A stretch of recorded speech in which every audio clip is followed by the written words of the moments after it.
jy weet, Vir kinders met gehoorverlies in Suid-Afrika is 'n organisasie wat hulle self daarop toespits om 'n verskil te maak in die lewens van diegene met gehoorprobleme. Roseanne gesels nou met hulle bestuurder Erika Basson, Mandy Strydom, wie se dogter Lia slegs kan hoor danksy 'n kokleaire implanting, en een van Lia se grootste ondersteuners, Jakes Wiese, die president van die Sons of Old School Motorcycle Club. Baie dankie Elsa. Hartlike welkom by Goeiemôre, good morning julle. Erika, wat is die stigting vir gehoorverlies? So, Roseanne, ons is 'n nie-winsgewende organisasie. Ons werk in vennootskap met die Oor Instituut aan Pretoria.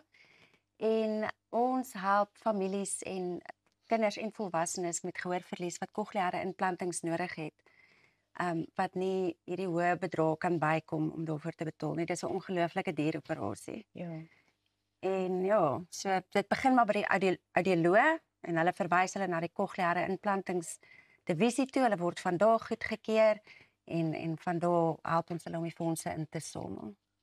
Mandy, jy is natuurlik hier met jou dogter Lia. Hi Lia. En sy kan hoor nou as gevolg van die hulp wat aan julle verleen is. Vertel daardie storie en hoe julle dit hanteer het. Weet jy, dit was eintlik 'n lang pad gewees. Ons het komplikasies gehad in swangerskap. En ons het nie een keer gedink dat sy eintlik gehoorverlies sou gehad het nie. Ons het gedink dat daar veel erger sou gewees het. Maar soos wat ons uitgevind het, sy het gehoorverlies, het ons ook hierdie berg voor ons gehad en nie geweet hoe gaan ons dit maak werk nie. Hulle het hierdie enorme bedrag vir ons gegee en ons het nie 'n idee gehad hoe ons daai geld bymekaar gaan kry nie. En danksy die fondasie het hulle vir ons al hierdie geld ingesamel om vir Lia hierdie gehoor te gee. En vandat sy dit het, sy's in 'n nuwe wêreld.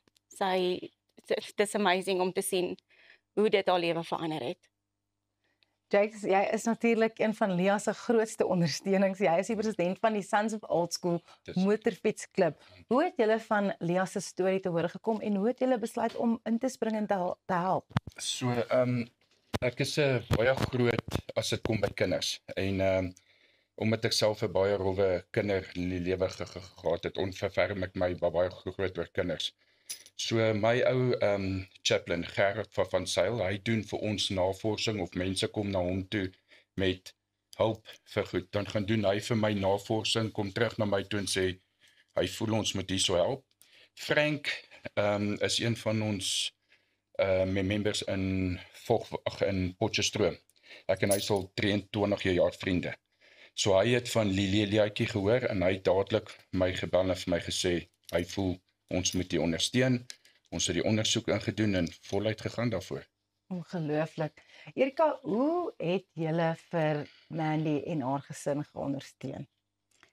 Dit was eintlik 'n groot wonderwerk wat daar gebeur het, want so as ons 'n pasiënt kry en daar is 'n mediese fonds betrokke, mediese fondse betaal nie die volle bedrag en daar's altyd 'n redelike hoë uitstaande bedrag waarvoor ons dan jy weet, kom ons sê enigiets tussen 10 en 300 000 rand. Maar as daar nie 'n mediese fonds is nie of nie 'n voordeel by die mediese fonds is om te dek nie, kyk jy na 385 000 tot 400 000 rand wat ingesamel moet word.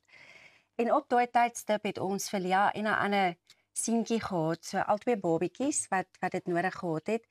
En dit was regtig 'n absolute wonderwerk. Binne 2 maande, Mandy, 2 maande het ons vir albei van hulle hierdie totale bedrag kon insamel met die hulp van donateurs in die gemeenskap. Dit is absoluut ongelooflik geweest en ek bedoel dit is soos Jakes hulle ook.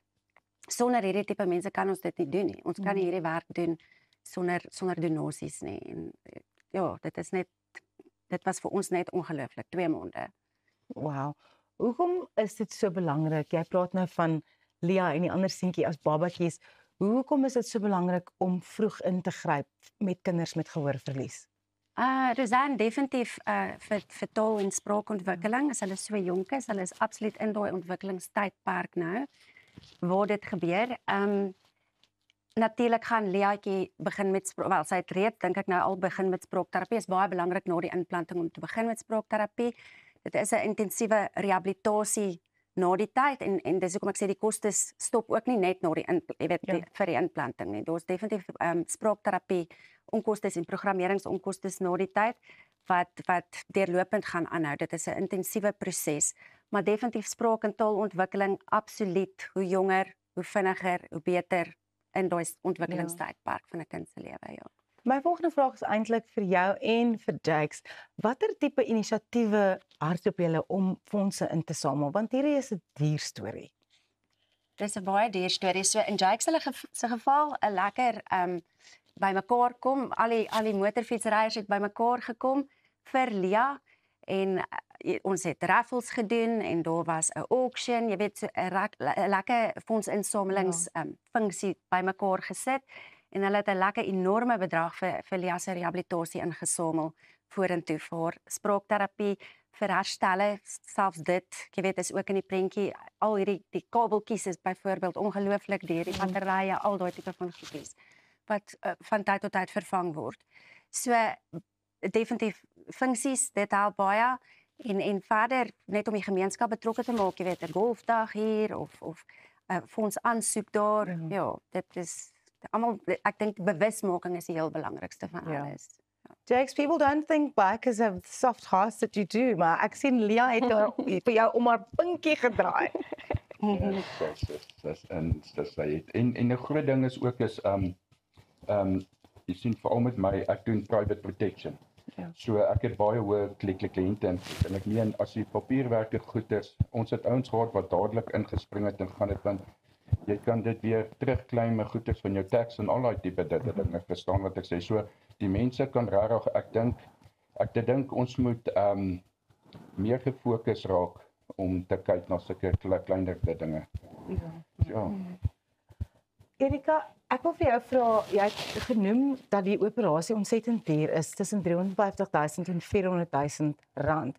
En daar is natuurlik kinders wat meer van 'n nood het in terme van hoe dringend hulle die hulp moet kry. Kan jy 'n paar gevalle uitsonder van kinders wat jy regtig op die oomblik mee sukkel om te maak dat hulle kan hoor? Ja, so Rosanne, ons het altyd 'n waglys van kinders, jy weet, soos hulle inkom, kom hulle op die waglys. Daar's 'n paar kindertjies wat mediese fonds het, met ander woorde 'n bietjie van 'n kleiner uitstaande bedrag het. En dan het ons 'n paar kinders wat nie medies het nie, soos ek genoem het, wat hierdie groot bedrag nodig het. En weer eens, soos ons nou gesê het, hoe kleiner hulle is, hoe belangriker is dit vir hulle om so gou as moontlik hierdie inplanting te kry. So tans op ons lys het ons kindertjies wat nog nie geen inplanting het nie, wat nie medies het nie en wat ook dan nou wel medies het, maar 'n hoë uitstaande bedrag het wat en hulle ouers kan ongelukkig nie dit bekostig nie. En dan het ons byvoorbeeld, ek dink op die oomblik is daar spesifiek 2 kinders en ek weet van die een seentjie wat ons ook verlede jaar geïmplanteer het, wat baie dringend sy tweede inplanting nodig het. Dit gaan ongelooflik goed met hom. Hy vorder so goed. Hy's nou 2 jaar oud en jy weet, om daai tweede inplanting te kry in hierdie ontwikkelingstydperk met sy spraakterapie, is hy volgende jaar kan hy in die skool in die regte omgewing van 'n skool begin. Met al die hulpmiddels gaan hy 'n absolute normale lewe hê. Waar kan mense skenk? Dit is die belangrikste vraag vanoggend. Definitief, ons het 'n webtuiste. As hulle op die webtuiste gaan hulle gaan so baie videoetjies kan sien ook van ons pasiënte, so hulle kan presies sien waartoe gaan jou geld as jy wil skenk. Jy weet, dit is regtig om te belê in iemand se lewe en 'n verskil vir ewig te maak. Al ons besonderhede, kontakbesonderhede is daar op my e-posadres. Dit is altyd wonderlik as hulle my sommer direk kan kontak by die Oor-Instituut waar ons is, my e-pos of bel. En dan kan ons die waglys deurgaan, ons kan bespreek en elke donateur kan, jy weet, volgens sy eie behoeftes 'n geldjie skenk. Mandy, vir jou as ouer, hoe is dit om te sien hoe 'n groot verskil so iets in Lia se lewe gemaak het? Weet jy, dit maak 'n mens eintlik baie emosioneel om te weet dat haar toekoms in ander mense se hande is. En die verskil wat 'n mens sien in so 'n kort tydperk, sy dit nou ek dink vir 6 of 7 maande is wat sy aangeskakel is. En die verskil wat jy in haar sien is amazing. Haar hele lewe het verander.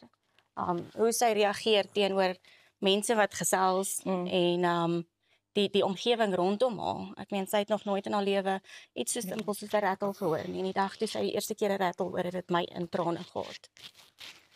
Ons wil graag vanoggend vir julle baie dankie sê dat julle al drie by ons aangesluit het. Goeiemôre, good morning, met die hulp van Everest Wealth wil graag vir julle R50,000 gee Sjoe. vanoggend om hierdie projek van julle bietjie verder te vat en om net een kind te kan help. As ons in Everest dit kan regkry om met die proses 'n bietjie verder in die lyn af te kry, is ons meer as trots om dit te doen. Ag, sjoe, baie. Ons gaan dit ook dryf vir die volgende 4 weke op ons sosiale media, dat ons kykers, mense wat ons volg, mense wat net betrokke wil raak, al die besonderhede daar kan kry en hulle ook kan help, want julle doen ontsettend goeie werk. Kyk hoe het klein Lea se lewe verander, en as ons iets kan doen om nog 'n kind se lewe te kan verander, is dit die kleinste verskil wat ons kan maak. So baie, baie dankie vir alles wat julle doen, ook Jakes. Mandy, kyk hoe gelukkig is jou kind nou. En dit is net vir ons regtig ontsettend 'n voorreg om julle hier te gehad het vanoggend. Baie dankie. Dit is wonderlik. Baie dankie. Dankie vir julle. Ja, all of the details are going to be up on our social media platforms for how you can get involved with the Organisation for Children with Hearing Loss. You can change a life. No amount is too small. Go and check out at Goeiemorgen Good Morning and see what a difference you can make. Over to you, Elsa. Baie dankie Rosanne. Ons is 'n bietjie emosioneel nou hier, maar dis alwaarvoor ons nou tyd het. Maar jy kan ingeskakel bly want net hierna gesels ons met die sanger Elof oor sy nuwe album. So bly ingeskakel en maak gerus ook kontak op sosiale media platforms.